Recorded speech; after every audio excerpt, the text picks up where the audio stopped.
Hi, everyone. I am in the big chair.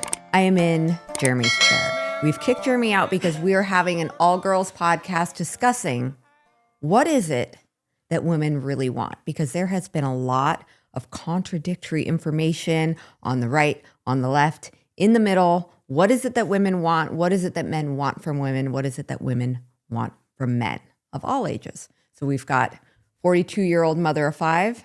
We have young, vibrant 18-year-old just on her way. Welcome, Nevaeh.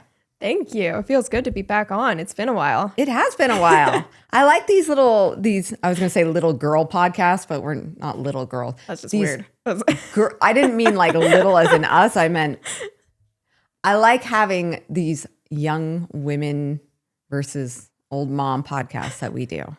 It's always good to catch up. And I like the difference of perspective that we have. Mm-hmm. So although we're similar, we're at very, very different places in life. Different perspectives on things. Yeah, very different perspectives. And I like that that stubborn little child that I raised that liked to argue now has a mind of her own. And so it's really fun to watch how that, like I always said that was going to be a benefit to you as you got older. Being stubborn. Yeah, being stubborn and knowing what you want and knowing what you believe and having convictions. I mean, the convictions used to be about brownies for dinner, but now they're shifting towards things that are far more important. So where were you last week? Everyone wanted to know why you were absent during Father's Day, the first Father's Day without Nevaeh. I know. That was the first holiday without me, which was weird. Plus, it was my first solo trip because last time I traveled solo, but I met up with people and I was with people and sharing a hotel room the whole time. This time, I was alone. It was weird. I had to FaceTime the baby every night because I was lonely. You found a Build-A-Bear in the hotel? Yeah, I made him a bear. I cried when I had to drive to the airport. I was so sad. But I was in Texas. I was in Dallas, once again, at a very important conference. Where were you? I was at the Turning Point Young Women's Leadership Summit, which was really interesting because it was a bunch of girls who were student age, women's only event, never been to anything like that before, who were all very like-minded, Christian, conservative. It was a really cool atmosphere. But I went to try to make some Turning Point connections. I was on a mission, and I think it went pretty well. I think it did. I think so. Are we going to be seeing you at more Turning Point events? Will. Yeah, pretty neat. So, you've had a goal of working for Turning Point USA for a while, or working with them at least in some capacity. I've been trying so hard. Yeah. It's been really hard to make connections. Well, they are a massive organization. They're kind of at the top of the heap right now. Yeah. I mean, as far as influencing young minds and hearts. I've been reaching out to people like crazy and trying to get to these events. And then I did not think I was going to go to this event. But like 2 weeks before, I was like, you know what? I'm just going to go and see what happens. Yeah. And I'm so glad I went now in retrospect because it actually turned out it couldn't have gone better. Right. So I was able to make the connections that I had been trying to make for months over the internet that had been impossible. Yeah. I was able to make that connection. I was able to get in a little bit. And so now Turning Point's going to be sending me to some of their events.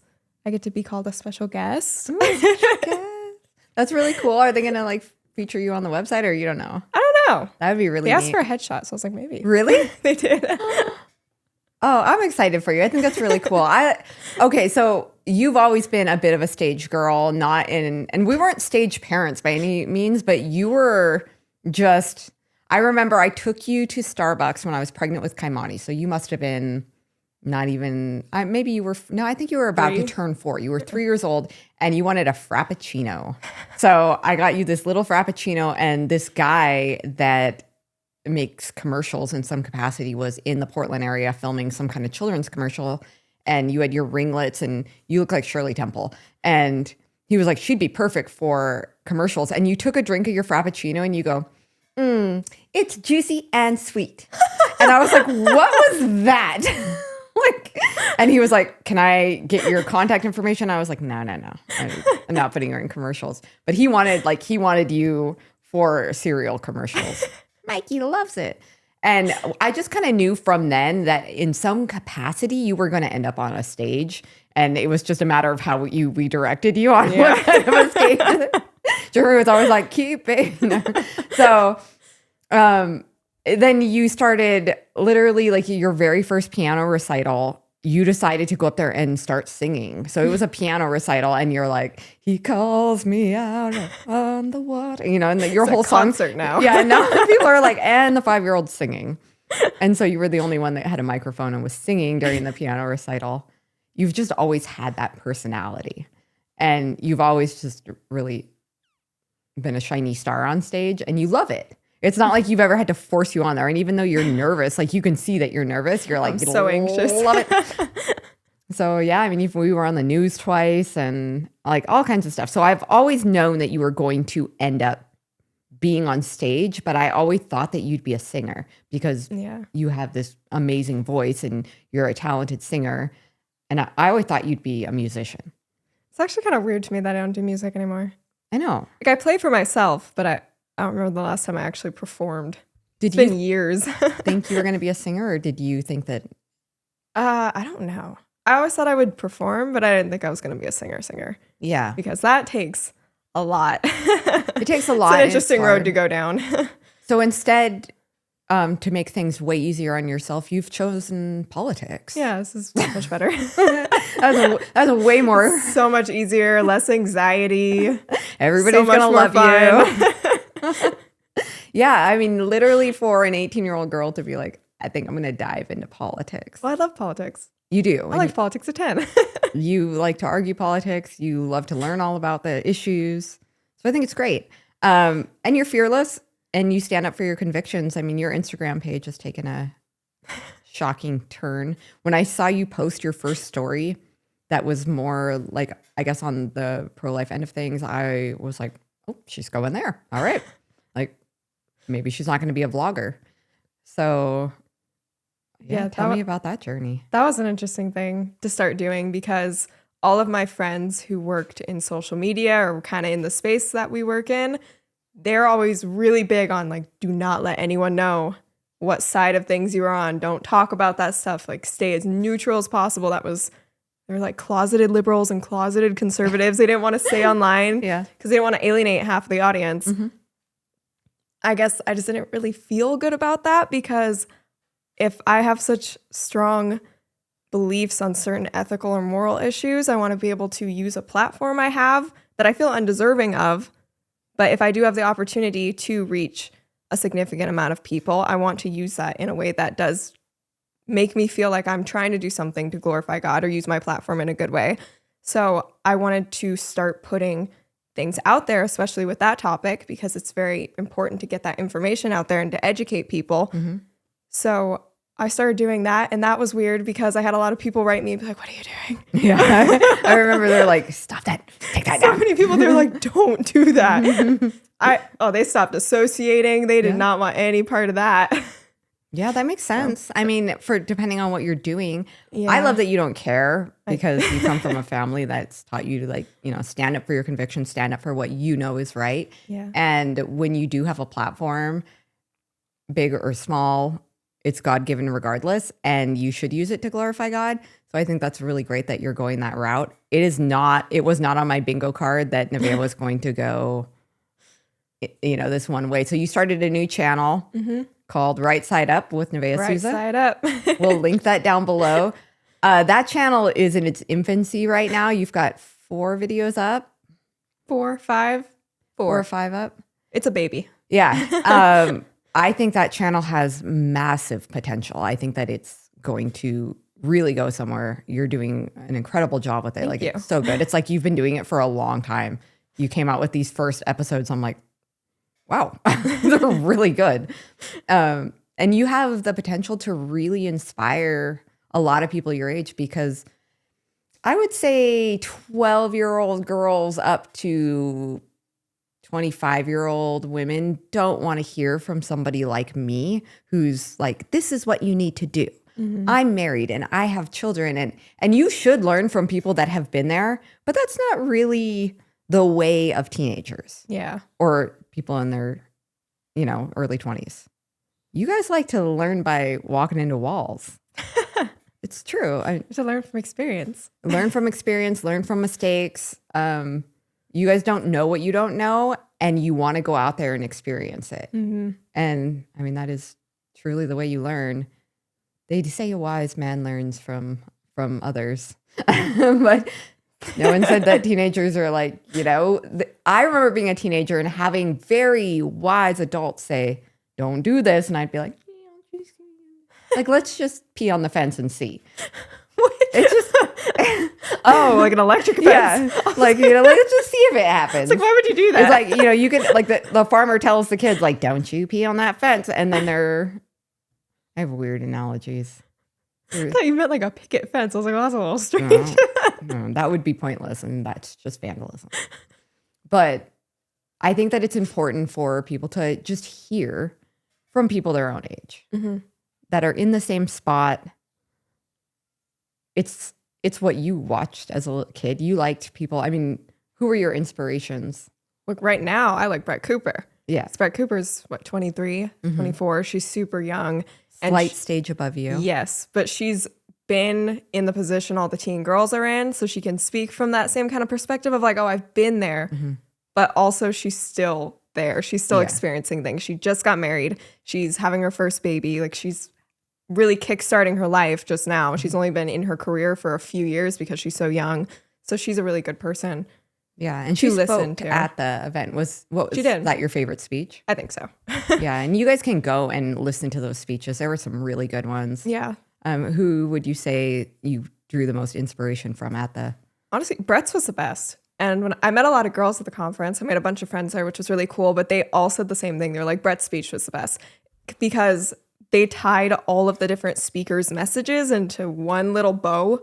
Because there's a lot of expectation on women from both sides or whoever, whatever parties, to be like, this is what you have to do. This is how you behave as a woman. This is the life you should go after as a woman. These are what your goals should be. These are the ages you have to do all these specific things at. Brett went up there after that and she was like, you know what? Burn it. She was like, I did this. I have this career. I also got married young. I'm having my first baby. I did this in this order. And I'm getting a lot of heat from everyone. People telling me I shouldn't be working because I'm pregnant. People telling me that it's a tragedy that I got pregnant because I have this really good career and I'm finding success and that I'm going to mess it all up. She's like, you're never going to make everyone happy. So there's always going to be that kind of blank space in between your two desires, and you will fall somewhere in between those and you will be okay. You'll figure that out and something will work for you. You don't need to listen to all of the expectations of everyone else on either side. You're never going to make people happy. No, you're not. No. So that was a really good message. She kind of tied everything up in this little bow of like, you know what? If you want to work, if you want to be a mom, if you want to do this or this or this, you can do both and you're going to fall somewhere in between in this little gray area that's comfortable for you and it's going to work out and you're going to be fine. Yeah, the message that I'm seeing that is consistent on both the right and the left is you can't have it all. So from the left, they're like, you need to focus on you. I mean, then this is not totally, but more messaging is you need to focus on you. Do you, girl? Go get that career. Be a boss. That's the term. I'll keep this PG-13 for any little girls watching. But go out there, be a boss, be a career woman, get those fancy heels, and just kill it. And if you have kids, that party's over. Yeah. And then more on the right now, we're with the trad wife movement and glorifying motherhood and sourdough and, detoxing from seed oils. We have this expectation of get married young, and we're seeing it. We're seeing it like all around the United States, but really in small towns. Weird. Girls getting married at 18, 19, starting having families right away, saying no to college. Yeah. College is a scam, that whole thing. I do think that there's a place for college, and I do think that you shouldn't go if you don't have a reason. Yeah. So I'm kind of in the middle on the college thing. Like, depending on what you want to do. If you want to go be a nurse, you have to go to college. Just depends, but depends on what you want to do. I wouldn't go for like, oh, I just want to have a college experience. Right. You are, and so you're more on the right. So you're at this women's conference. They're talking a lot about marriage, finding a husband, prioritizing. I saw the Kirks say, who, show of hands, is prioritizing career, who is prioritizing having a healthy family. most of the hands went up for I want a healthy family. And so their advice was, well, then you need to focus on that first before your career. And then get married, have the kids, then think about a career. And then you did get up and ask a question. Again, you can see this question. And the advice was your career, what you're doing online isn't going anywhere, which our audience misconstrued that as like it's not going anywhere. That's so rude. That's so rude that they said that her online stuff isn't going anywhere. They clearly don't know her. And it's like, no, that's not what she meant. That's not what Erica meant. Erica meant it's not going anywhere, and you can go back to it. Yeah.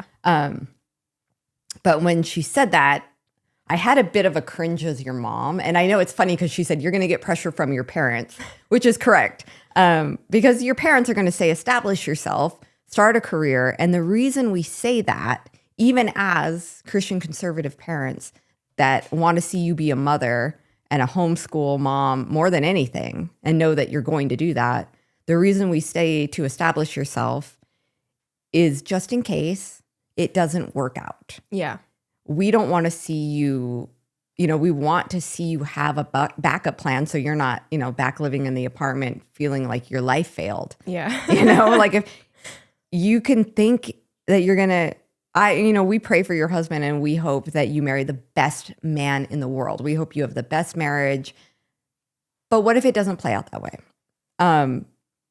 So you should have a backup plan in our mind and the advice that we give you, or you should establish yourself first, because the girls that you're looking up to, which would be the Brett Coopers, the Riley Gaines, people like Alex Clark. I'm trying to think of the speakers that were speaking at these events. They did start their online platform and then they got married and they had kids, but they did it all young. Yeah. So I would say like there's a healthy balance of like have a deadline. I'm going to pursue this until this age.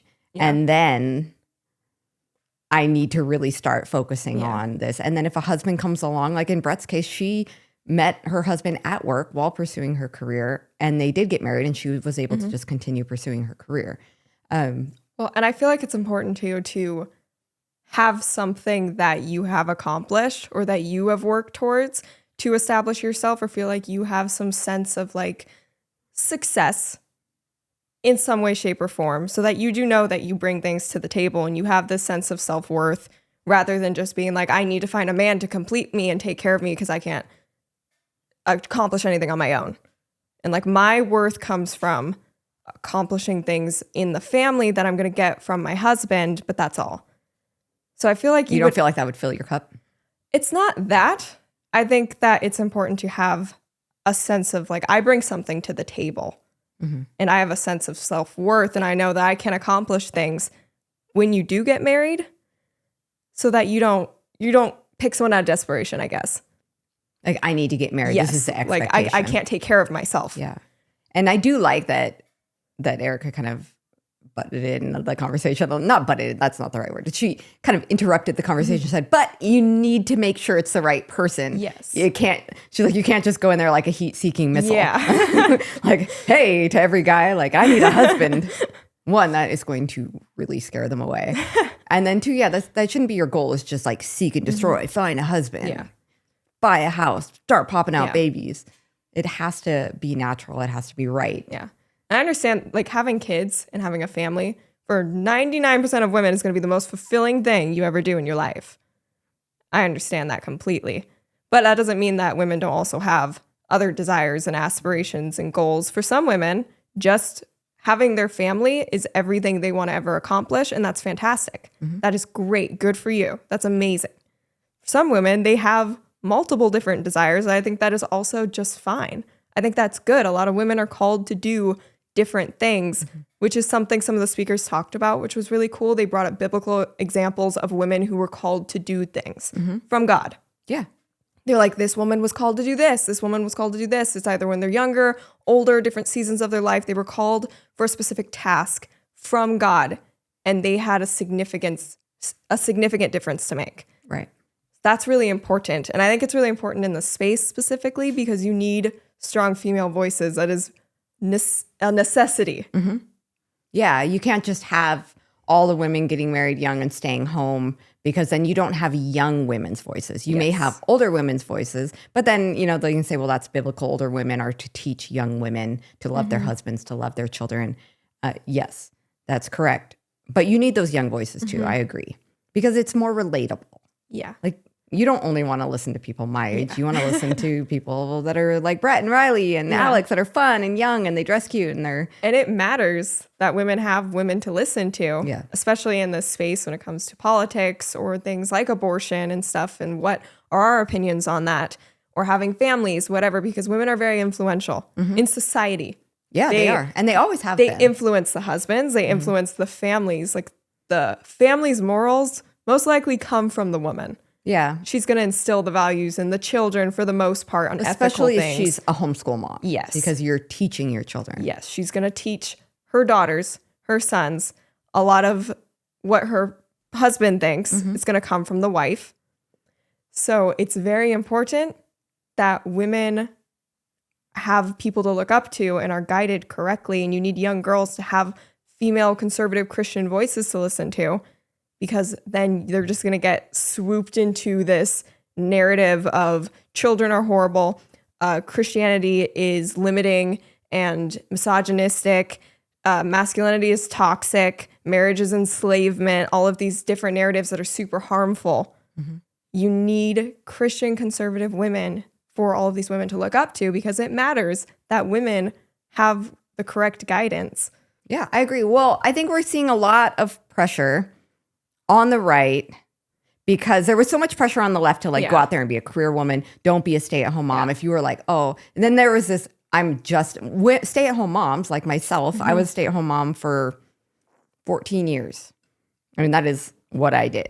I homeschooled, I stayed home until we started this whole vlogging. So I did it in the opposite direction. I did it right now. I did it where I got married, I had my children, and then I started my career, I guess, or what I'm doing now. But that's because none of this even existed back then. Yeah.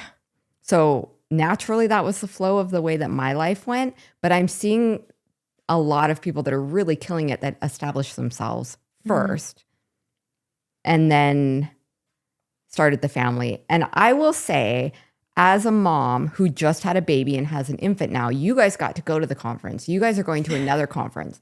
And the older siblings get to go and dad gets to go, and I'm staying with the baby. It is way more difficult to grow with a newborn because the travel is limited. You have to think about, germs and stuff when they're little, and they're going to be fussy at a conference. You don't get to wander around a conference for 8 hours with a newborn. They need to nurse. They need to nap in quiet.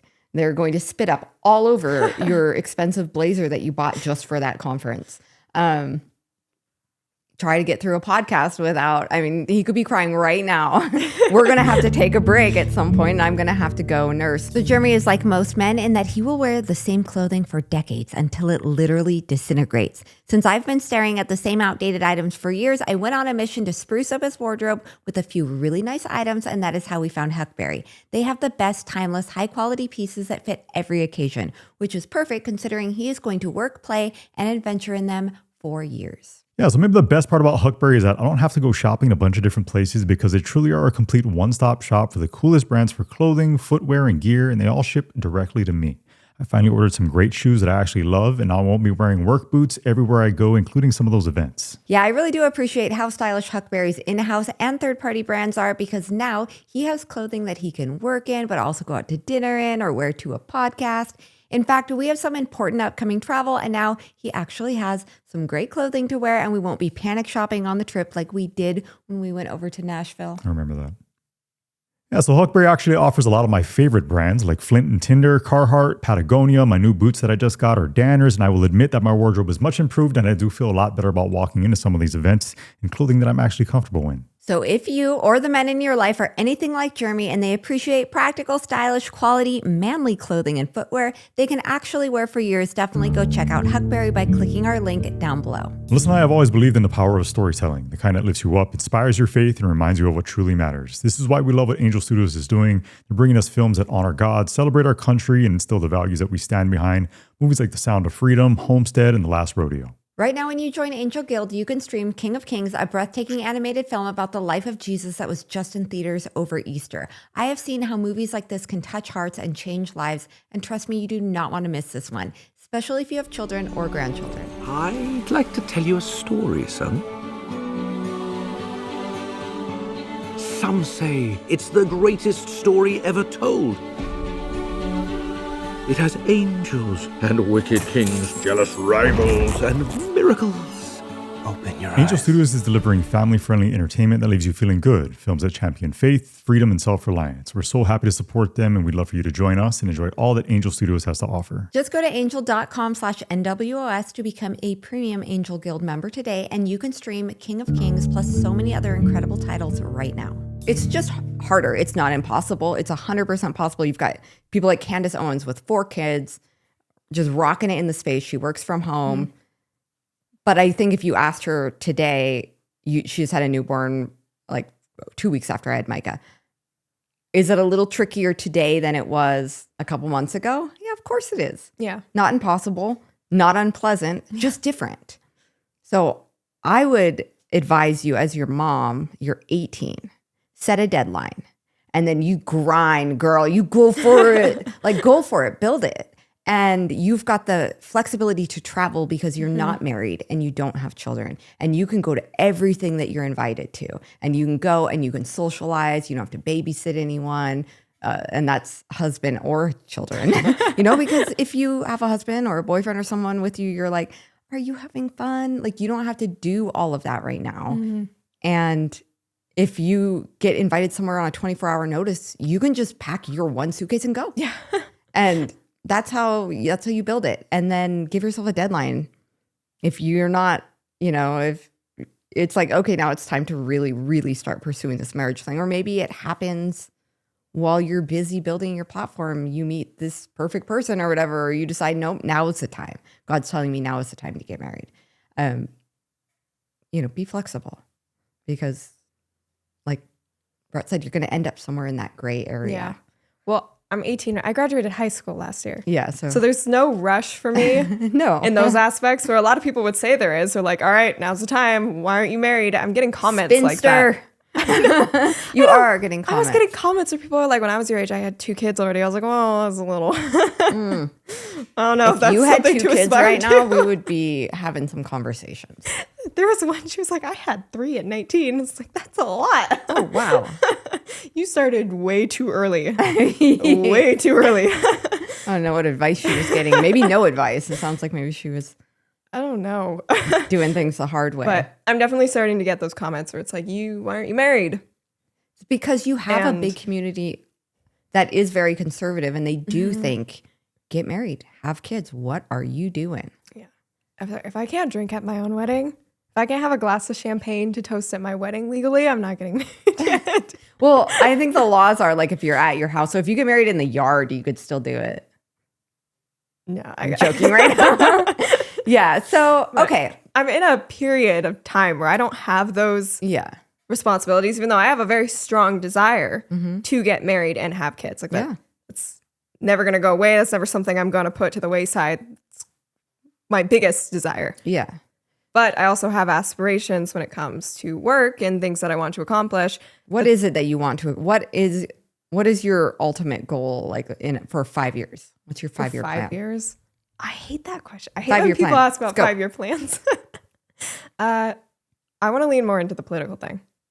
The Really? second channel. Okay. I think I like that niche a lot more than my vlogs. The vlogs are fun, but the second channel and those topics are going to be more fulfilling for me in the long run, I feel like. And I think it's more sustainable long term. Yeah. I think that kind of content is going to be easier for me to work in than having to vlog everything if I'm 30 years old. So if I'm 30 and I'm married and I'm having kids, I'm going to feel this pressure to like, oh, I have to vlog all these different parts of my life that I don't really want to show. And I don't want to be in that position. I want to be in a position where I can talk about other topics that aren't so personable. And I have a lot of fun going to those kinds of conferences and making those connections, because those are the people that I'm interested in. Those are my role models. So I just want to work in that space. I'm kind of made that turning point connection now. So now I get to go meet all of those other influencers and those speakers, which is really cool. A lot of those speakers were just influencers that started working with Turning Point 3 years ago. They were in the exact same position. So I'm like, okay, if I can build that up a little bit, maybe that's a future path I could take. Something about, I could start some sort of like teaching program, something like that, where it's about young women in politics or even stuff in the pro-life industry. Yeah, you're very passionate about that. So I could definitely see you heading down that path. It's a lot of public speaking and different events. Like there's a lot of things you can do in that space. Would you like to be a speaker at some point? Like, do you think that'd be fun? I don't know if I'd be scared. I don't know if it'd be fun because I'm so anxious, but maybe I'd get used to it. Easier. Yeah. I mean, think of people like Riley Gaines that are like speaking. When I watched them up there, I was like, oh. I know, they come out and people are like, yay. They're trying to walk out with their little notebook and you could see them shaking. They were scared. And they look nervous? Yeah, they look nervous. Oh. I sat front row and I could see them and their little. I was looking for you. Oh, really? I mean, it would be I would have scary. thought they would be super it's like 3,000 girls. Yeah, but they all spoke at like AmFest and. You know, it would just be scary every time. They got confetti blown up in their face. That's true. Yeah, it'd be exhilarating though. It would. That would be a fun thing to do. So I'm just see it in the future. I'm just working towards getting into that space a little more. And I guess what happens because you can't completely know what it is you're going to start doing. That's a weird space where things just kind of start happening and then you pick what to go after. Opportunities arise. And so, yeah, and it's a snowball effect. Like as soon as it's like, okay, oh, this person, I've never seen her before. And then like new opportunities start popping up. So that's pretty cool. And then you get to, no, I think it's great. So you're going to continue to get those questions. And so what is it? Like, I think guys are confused because they're like, what is it that conservative women want? Like, do you want to just be homemakers? Not just, but do you want to be homemakers? Do you want to still be career women?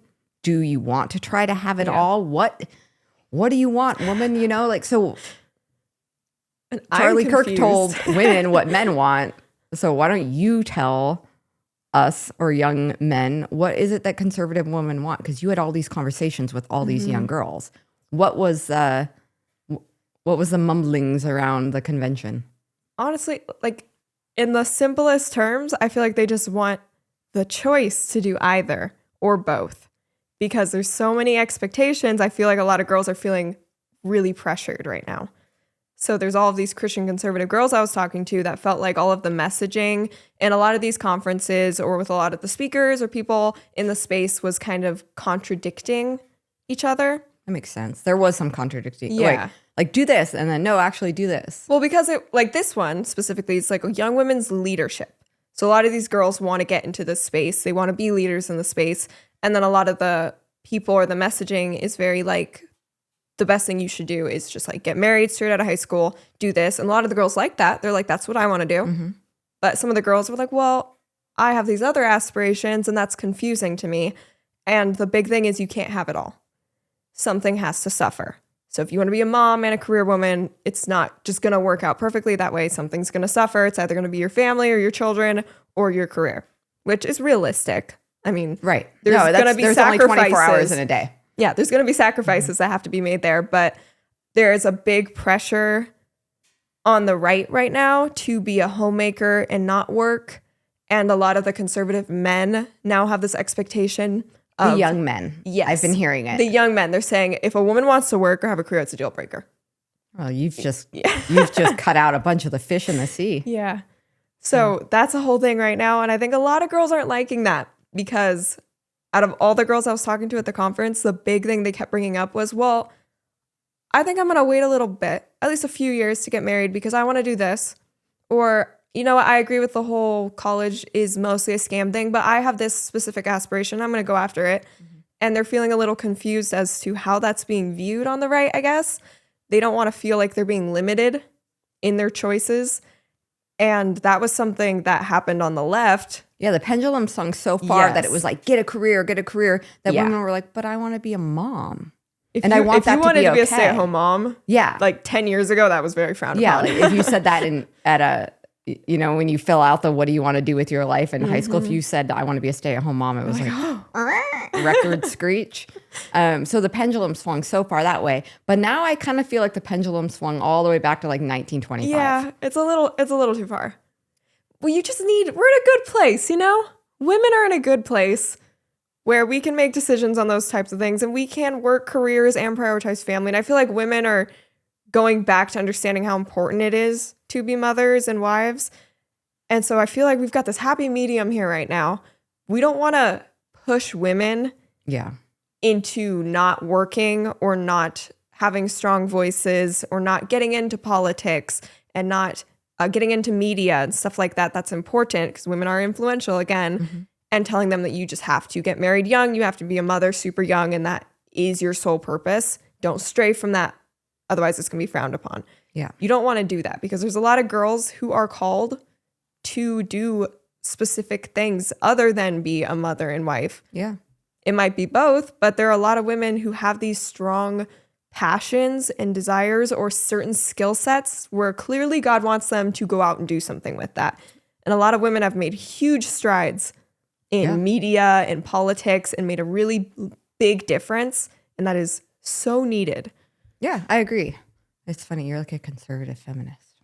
Oh, no, I see. It's funny. When I was at that conference, I had there were reporters everywhere. This reporter came up to me. She's like, I'm going to ask you a couple questions. I've been asking girls about what their opinions are on why Gen Z is becoming so conservative. And she was asking me a lot of questions about females. And I said, I consider myself a conservative feminist. She was like, oh. It's the first time I've heard the F word here. I was like, feminist. So she was a plant, right? There were some. Yeah. So was she from the Washington Post or? It was the Washington Post. And then there was. She wrote a interesting article. New York Magazine. Those were the two that. I like how you just found the two reporters that were there that were like undercover trying to get gotcha quotes. And then you could tell by their faces. They started to recoil as you were speaking. She didn't say it. She came across as really friendly and like, I just want to hear about the conference. And then, misquote you. And then she asked me a couple questions. I forgot what the one was. It was about transgender women. She was like, I haven't seen any transgender women here today. I was like, yeah, I don't think there are any here right now. She's like, if there were, do you think they'd be accepted? I was like, sure. Sure. I was like, no one would do anything. What do you think is going to happen? And that's when you knew that you were not speaking to Fox News. Well, and then I was talking to her about that. I was like, as long as people are respectful, it's no problem. Right. Like none of us would go to a pride conference and stir up trouble. Like just as long as people are respectful, no one would care. Don't come and start interrupting or dress inappropriately. And then her response to that was, so it's okay as long as they agree with you. And I was like, oh, no. And she's twisting it. I was like, no, just be respectful. She's like, so yes, agree with you. I was like, who do you work for again? The New York Post. I was like, oh. Didn't she ask for your photo? She was like, can I take a photo of you? I was like, I don't think so. She was about to misquote the junk out of you. And then she was like, you have a camera. Are you an influencer? I was like, yeah. She's like, can I have your social medias? I was like, no. Goodbye. I don't want to see some article pop up like influencer hates transgender people. I was like, oh my gosh, yeah, it'd be bad. Yeah, I mean, they're going to be at these events and you have to be aware of who you're talking to. I mean, that's a lesson learned. To her. Like when somebody comes up to interview you, ask who. I mean, you see that even on White House briefings. Yeah. I'm sorry, who are you? Who do you work for? Because you're supposed to announce name and publication. I mean, I was like, whatever. I kept talking to her. I talked to her for like 10 minutes because, I mean, she was asking me questions and I had answers. I was like, okay, I don't care if I twist my words. But okay, so as a Christian woman, you're going to have Christians and, leaders of the church and probably more like male Christian influencers say, wait a minute, but biblically, you are to be silent. You are not to teach, because if you look at the teachings of the Apostle Paul, he literally says women are to be silent in the church. They are not to have authority over men. So I think that I was raised a dispensationalist, which basically means it's like context. Acts. And the book of Acts is very important. And it was, when did God shift the messaging from the Jew to the Gentile? And so my grandfather always told me, whenever you're reading the Bible, who said it, Who did they say it to Yeah. and when did they say it? Context is extremely important. So when Paul said that, was he talking about the churches that he was overseeing? Was he talking about women of that time? Or did he mean indefinitely that women were to remain silent, not to be teachers, not to have authority over men? Because ironically, later on, Paul actually appoints women to pretty important leadership roles in the church, like Phoebe. And so like he changed his tune. So was he talking about for a particular reason due to the culture at the time? Women had very limited education. They were under the Roman Empire. There were expectations placed on women. Feedback towards women would have been different in the time too. Yes. And There were different roles back then Yeah. for males and females. So I think that's important context. And I liked how they brought up this at the conference too. All these examples of women in the Bible being the one to spread the good news or go out and tell men things or go out and do these specific roles. Jesus first appeared to 2 women. Yeah. And he told them, go tell your brothers what you just saw. And men were hiding in the house. but he appeared to women and he trusted women to go out and tell them what was happening. Yeah. And if he wanted them to be silent, Yeah, Jesus I don't didn't think it need would have to worked that way. appear before the women. He could have appeared in the house with the disciples. And like the funny thing is they recognized him and believed him right away. Yeah. Where the guys were like, wait, let me stick my finger in that. Like, they want to I gotta see. test that first. So yeah, I think that's very telling. And you don't really see Jesus treating women so differently. Like he did create friendships with them. He did include them. He didn't pick them as his disciples, but they did follow along. So, And again, was that because of something like the standards during the time? Because I don't think female disciples would have been accepted very well. yeah, I think the chosen, of course, takes some liberties with women. I don't think it was that easygoing. No, I don't think so. Yeah, especially under the Roman Empire and under the laws of Judaism. So, I mean, you definitely see things shifting. So when the Christian church first sprung up, the Christian women had more freedoms. They did have these leadership roles in the church. They were acting as submissionaries and things like that. So it started to make the people that were Jewish or the people of other religions frown upon the Christian church. And so when Paul writes to women to go home, to be silent, to be homemakers, to be submissive to your husband, to do all of these things so that the word of God will not be reviled. And that means frowned upon, looked down upon. It's the word is like aggressively, like when I looked up what does that word mean? It's like to be Turned off. aggressively turned off by Yes. it. Like, oh my gosh, this is horrible. Yes. The Christian women were viewed as being loose women. Yeah. Because they were teaching, they were talking, they were having opinions. They were hippies. They were the feminists of the time. Yeah. And he was saying, okay, wait a minute, this is how I interpreted it, is like dial it back, go back, be in your homes, be silent, let your husband speak. If you have questions, like don't speak up. The religious events of those times were very lively. It wasn't like congregations sitting there in pews and singing from the hymn They were books. passionate. They were passionate. They were yelling, and they didn't want to see women doing that because it turned off people from the early Christian church.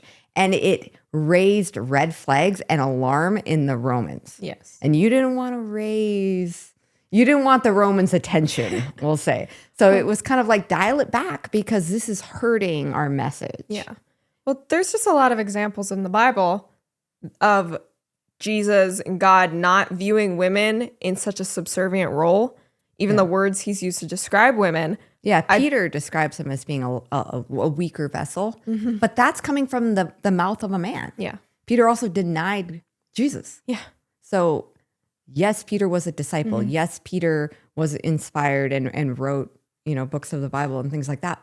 But was every opinion that he had that of God's or that of his own based on that time? Yeah.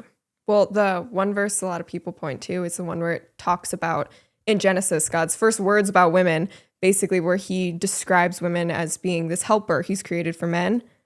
People take that word helper and they kind of twist that and God's meaning behind that. The original translations aren't the same. There's a lot of stuff lost in translation there. And the original word in Hebrew that he's using like 20 something times to describe himself for men. And he uses the same word for women Yes. in the Hebrew trend. I forget what the word is, but you can look it up and find it. It's a really difficult word to pronounce. Yeah.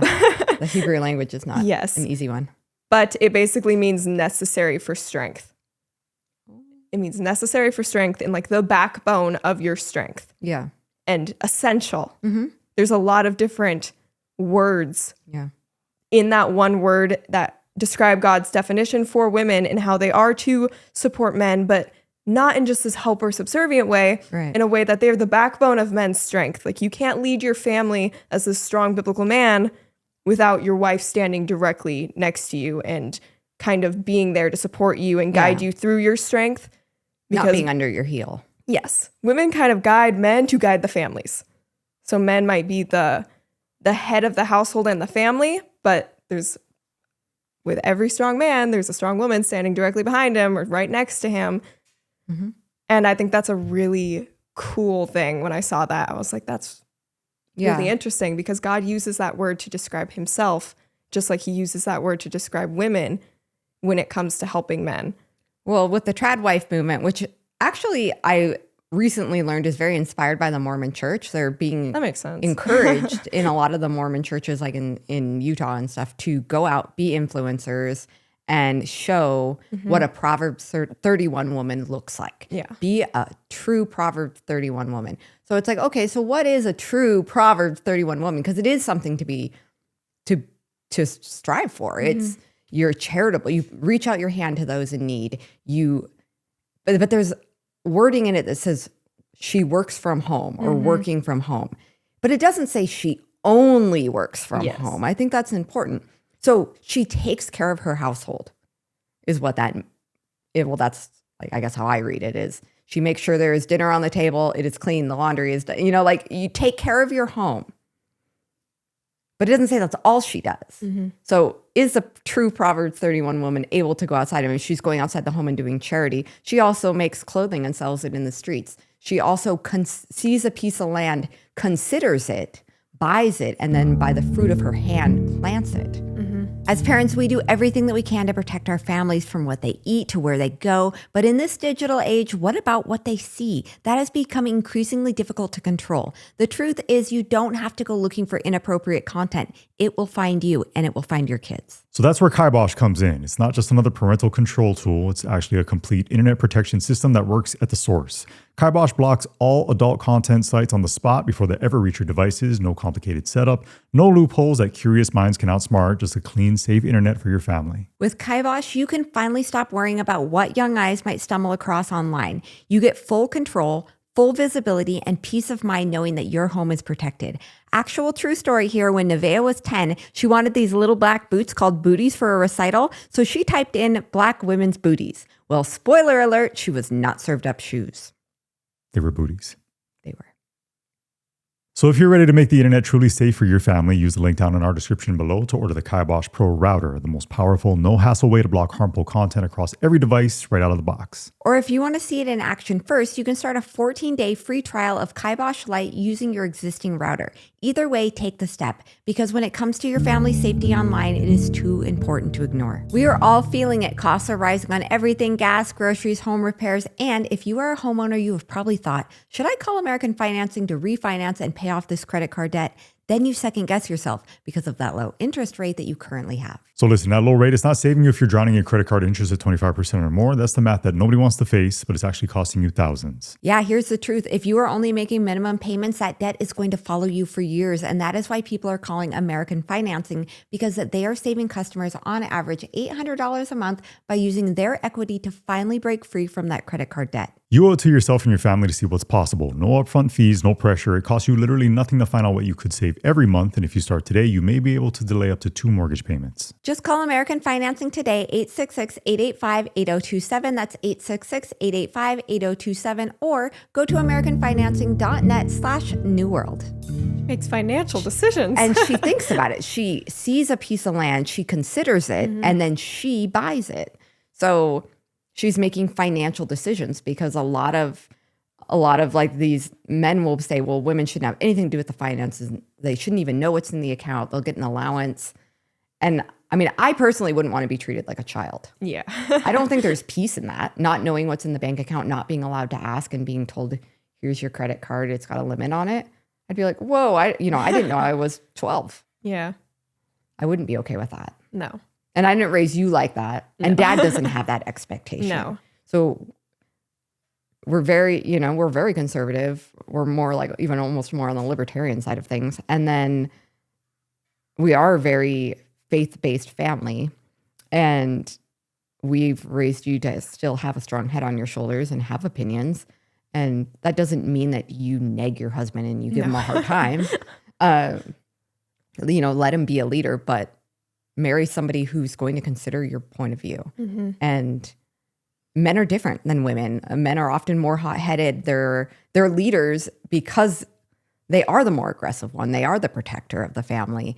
And sometimes women need to cool the temperature in the room, whether it's between the dad and the kids or the dad and other people or whatever. Women are usually there to say, okay, well, let's bring this down a notch. And that's healthy. That's what you need in a good family. Now, you can't just have a very passive mom or a woman that never ups the volume. I mean, kids need to be challenged too. And so I won't have any problem with that. Yeah, you need you're a lot like dad. But you need both. You need a healthy male role, you need a healthy female role, and then they are to respect one another. So there's all these expectations. The Bible says this of women and this of women, and that being submissive is used a lot. Mm-hmm.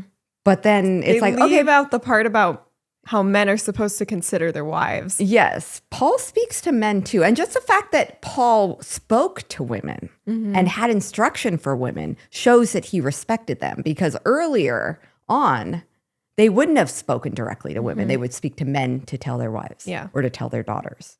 And so he spoke directly to women. This is what, we expect of you. And men, you are to love your wife as Christ loved the church and give yourself up to her.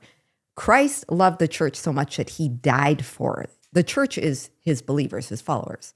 So a man is to love his wife and be willing to die for her.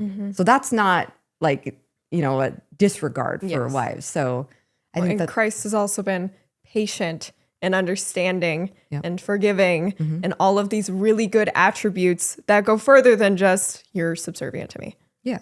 Do what I say. Right. There's a lot of instruction on how men are to consider their wives. Right. And that always gets left out. It's always, the focus is mainly on women, I think, in that topic of how to be a biblical spouse. It's mainly on women. And it's a lot of times men teaching women, where even the Bible says older women are to teach women, younger women. Women don't learn well from men. Not always. It depends on the topic, but if it's a female-specific topic, no, that's correct. It doesn't come across. We put up correctly. walls and we go, especially in modern society. Yeah. Because we are all modern women. We are, whether we're super subservient or not, we are still living in today's society. And when you have a man, that's where the term mansplaining comes from. When you have a man saying, this is how you are to behave, there's going to be a little bit of put up, Again, why you need female voices in the space. Because with things like, and I always bring it back to the pro-life movement, because to me, that's the biggest ethical issue that surrounds women in society. One of the biggest ethical issues in society, but it does happen to just revolve around women for the most part. You need females to educate on that topic and to talk to women about that topic and tell them this is why this is wrong. And this is the information they're keeping from you. And this is your options. And this, you have these support systems, and you need women to talk to women about that. Yes. If you only had men talking to women about abortion, you're not going to get You're anywhere. never going to get girls on the pro-life side. You're not going to have guys who do have the option to just leave, or who do pressure women into abortions a lot of the time. A lot of the time, women feel unsupported by the dude that got them pregnant for these teen pregnancies and stuff like that. You can't have guys just being like, well, you need to do this. This is the expectation on you, because women are going to, or young girls are going to say, you don't understand you need what women it's like to come at it from a compassion standpoint and speak to them like heart to heart, woman to woman, be like, I understand your fear.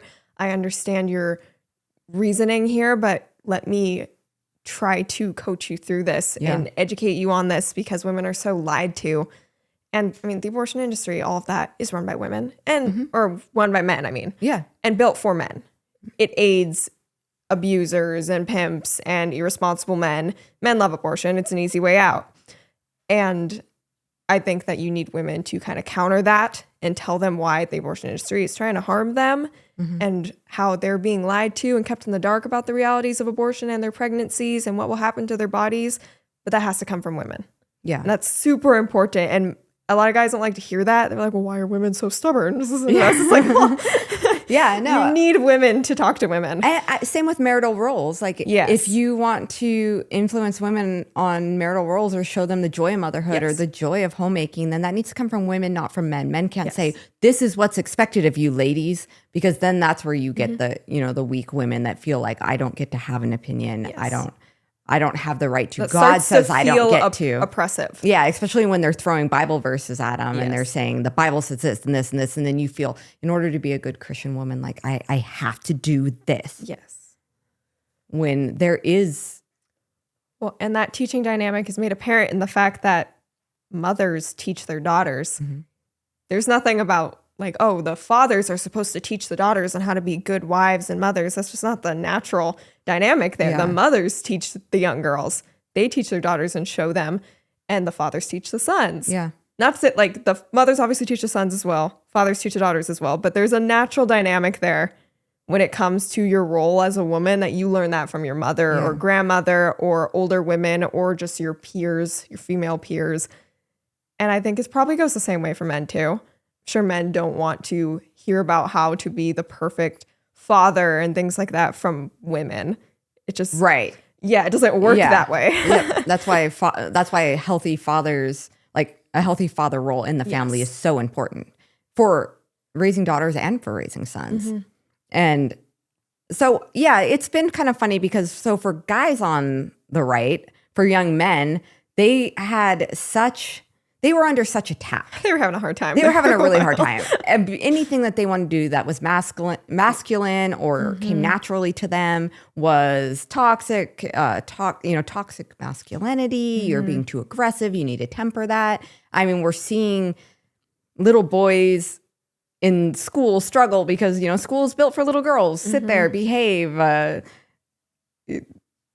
Cross your T's and dot your I's, and little boys are just like struggling to sit still because they're aggressive. They are full of energy. I want to play with sticks. Yeah, they do. They want to, they want to turn everything into a pew pew, and I mean, that's what it's always been. And so now it's like, oh, something's wrong with these boys. Yes. We're going to fill them full of amphetamines, and we're going to sedate them into behaving in the way that we need them to behave, which is more feminine. Yes. And so I think that a lot of boys were just like, enough of this. And now they've gone so far into this manosphere on the right that they kind of are being a little bit of what women don't really want to see from men. Like, once you start hearing conservative women who always were so against the feminists start using terms like toxic masculinity and mansplaining as a joke, but kind of serious, like, stop it. You're taking it a little too far. Yeah. Like saying I would never date a woman that doesn't want to do anything but work in the home. Yes. It's like, okay, well, then you could be turning down a lot of really intelligent, wonderful women because they do want to have a voice or they do want to pursue something. Yes. Maybe they want to be a teacher. Maybe they want to be a professor. Maybe they want to be a nurse. And we need women in labor and delivery. I don't like having men around me when I'm having babies. We need women to be midwives. And, there's a role for women. Female doctors. Very important. Please. We need women to be OBGYNs. Yeah. And counselors and just, so it's kind of a funny balance of, we all need to respect one another's freedoms. And I love the traditional male-female roles. I think they're so important. I am so excited that family is being highlighted again as a positive thing.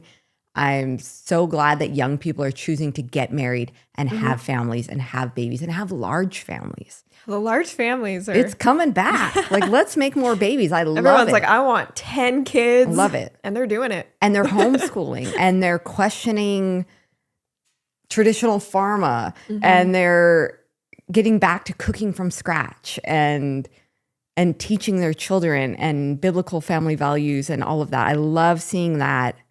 But we could lose that footing Yes. if we push men or women too far on that side, and then where they feel like you're taking away their choice again. Yes.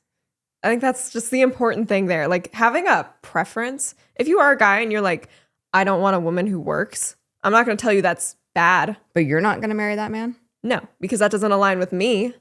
But I'm not going to like say that guy is wrong in his own personal preference. Like I can understand if you want a woman who is going to stay home. Like what you're if like, that man is drop dead gorgeous and a millionaire and Wait, you he's a didn't have to do millionaire. anything?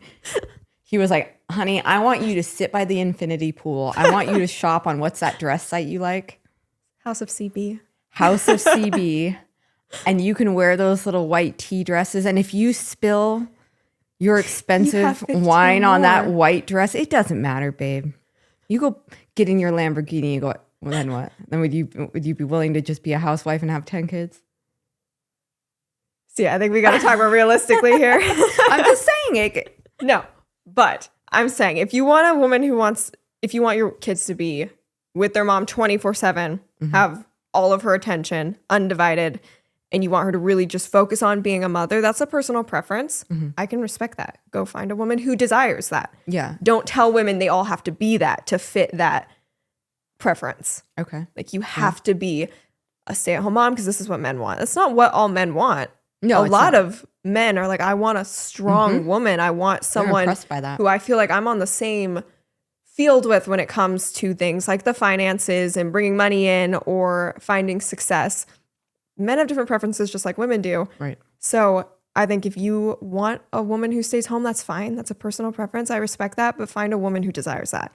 What you're saying is it's complicated. What conservative women Yes. want is Well, complicated it's and different. personal preference. Yeah. Like Yeah. there's nothing wrong with either of those things.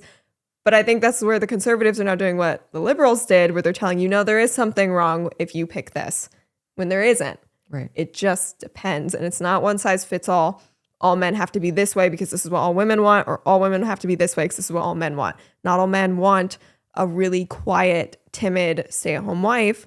A lot of guys do. It just depends. Yeah. But you've also said that you've chosen this career path because it does allow you to work from home. Yeah. So you are prioritizing becoming a wife and mother because Yeah. you know ultimately, I mean, you've got all of these women that you look up to that, yes, they established themselves pretty quickly, like in a 3 to 4 year period. Yes. They Which were is why I'm speaking, doing it they now. were traveling. Right. Now's the time.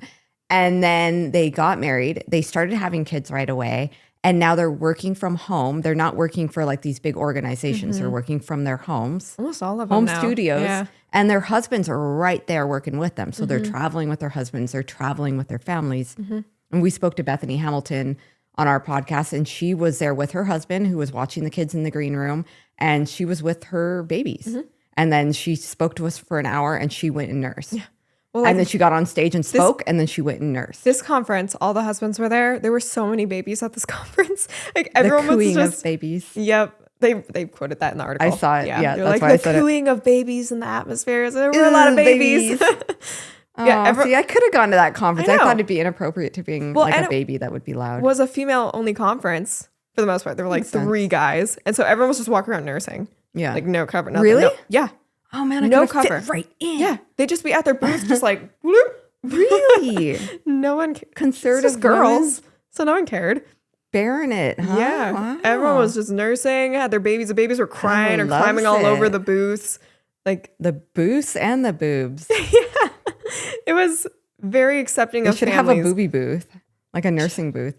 I love that. Like Every Life will like go and set up like a nursing room. Yeah, I think they had one. Did they have one where They it's had a like mom's room. couches and they have all their diapers and wipes and like nursing pads and like everything that you could need? Yeah, there was a mom's room. Oh, that's cool. Somewhere. I So didn't for see the it, people that but- didn't want to, I mean, yeah, you're because again, personal preference. Well, and I think it was so people could take their babies to go nap and stuff, and it was quiet. But again, most of these women, if you aren't at an event, they work from home. Or they do go and film at some studio, but most of the business is done from home. Yep. And if you are working independently, you're not signed with someone where you're filming in a studio. If you work independently like I do right now, you work from home completely. You work from home. Yeah, I do. And it makes it very possible to do both those yeah. things and multitask. So you can homeschool and be home with everyone 24/7 while also running a full-time business. Yeah. And then you take your family to go travel. That's a really interesting thing, and that's very Yeah. unique. So that's why I'm kind of going after this so hard, because if it was anything else, I don't think I would have as much Right. of a desire, because my desires in this specifically, it's not to be a career woman. So if I didn't have this, I'm not sure if there would be something else where I'm like, I have to go do this. Like, I just really want to work. Then you think you'd be focusing more on. Probably. So you have this Yeah. desire to do this. And yeah, it's nice because then you can take time to prioritize your Yeah. family. Like the first 3 years of a child's life is so important for mom to be there the whole time. Like you if- can make your own schedule, Yeah. which is nice. Right. I mean, you can take a year off if you want to. Yeah, you can. Yeah.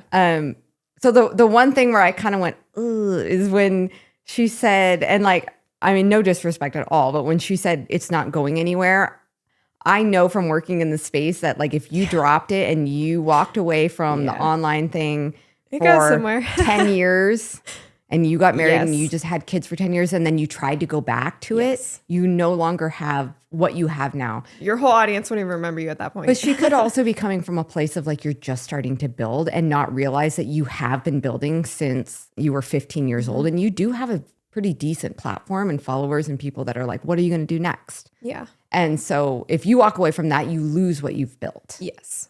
So, But, yeah. I mean, I think it's better because I've thought about that too. Like, oh, you can start establishing things later yeah. in I your did. life. Yeah, that's fine. There was one of the speakers that went up. She's 40 now. She has a bunch of kids, and didn't get into this. She was the second speaker. Yes. She was good. She didn't get into this until she was like 35. She started on radio and then, yeah, but she didn't start doing this early on. She was a housewife. That's also great. Yeah. But I think for me, because I do know what it is I want to go after, this is the time period where I don't have those responsibilities. Right. I'm not married. I'm not looking to get married yet. Not married. I don't have kids. I have a good little gap in there where I can work on this, and then I have more leeway later to kind of change up my schedule and see what works for me. Yeah. So, like, for me personally, that's what works. And I'm not going to say that's what everyone else should do at all. If someone wants to just get married and then that's the career is just being a mom, go. That's great. Yeah, it is. Yeah. Yeah. And we need that too. So, Yeah. no, I think that you have a great plan. I'm really excited to see what this year brings. I think this is going to be a very shaping and exciting year for you. You've got a lot of travel coming up. You have a lot of travel. opportunities. All of a sudden, you've made some great connections from multiple different sources, and they're all kind of coming at you at the same time right now, which is really exciting because it gives you what you love, some choice. And I'm just really excited to see what God has in store for you because I think it's big things. So, like, I never want to hear anybody discourage you or temper that because I truly believe that since you were a little girl, God has big things in store for you. You just have that factor to you where you're supposed to be doing this. And so I know that that path is going to be made clear for you and you just need to walk through those doors and rock it. I'm excited. I think you're going to be influential in the space. I think you're going to be an amazing wife, an amazing mother. We're very proud of you. you. So this is going to be fun. It's going to be fun to sit on the sidelines and watch you soar. It'll be fun. Yeah. I'm curious to see what happens because a year ago, I was not even kind of in the headspace Nope. of wanting to do this. Yep. So It's almost like you've kind of been called into this it's a weird. and a you're weird thing. you're bravely stepping onto the water. And I think it's really cool because there's not a lot of people willing to do that. So it's going to take a lot of courage to speak out and know that you're going to ruffle feathers and that people are going to hate you for it. Yeah. It's been an interesting thing Yeah. because social media is the only thing where you get widely hated. Oh yeah, worldwide. Worldwide. And They're like, and hate from the UK. you're either and you like, you're just never gonna be what everyone wants you to be on Yes. either side. You're never going to be fully embraced on the right. You're never going to be fully No. embraced on the left. You're always going to be not enough Yes. of what they want you to be Which is or what Brett too said. much. Yeah. She's like, I'm catching a lot of flack right now and it's fine. You have to learn to temper the noise, turn off the noise. Don't let it affect the path that you set for yourself. So Yeah, well, thank you for joining us. Of course. For me. Thank you for joining the me. The me. The me. We're in fruit. Yeah, I know. I tried to find something that was apples so that we could be apples and oranges, but I don't have an apple sweater, which is weird. I should totally have an apple sweater. I was just waiting to acknowledge it like the whole podcast. Like, yes, we are in fruit mine's sweaters. strawberries that look like tomatoes, but it's just pretend it's apples because we're apples and oranges. Apples and oranges. I love it. Yeah. Well, thank you. We're excited to see everything. So everybody go check out Right Side Up with Nevaeh Souza. That channel I'm so excited for. It's going to do great things. And then your vlog is Nevaeh Souza on YouTube. Yes. So the whole conference will be featured on the vlog. Go check out her experience, see how exciting that was and the goals and what you had to do to make some connections. It was pretty fun. And first solo trip. Yeah, first Solo. Yeah. So, all right, cool. Well, let's wrap this up. Everybody like and subscribe down below and make sure you go check out Nevaeh. Thanks, guys. I'll do the dad thing. It's not the same when I do it. Aloha. Oh.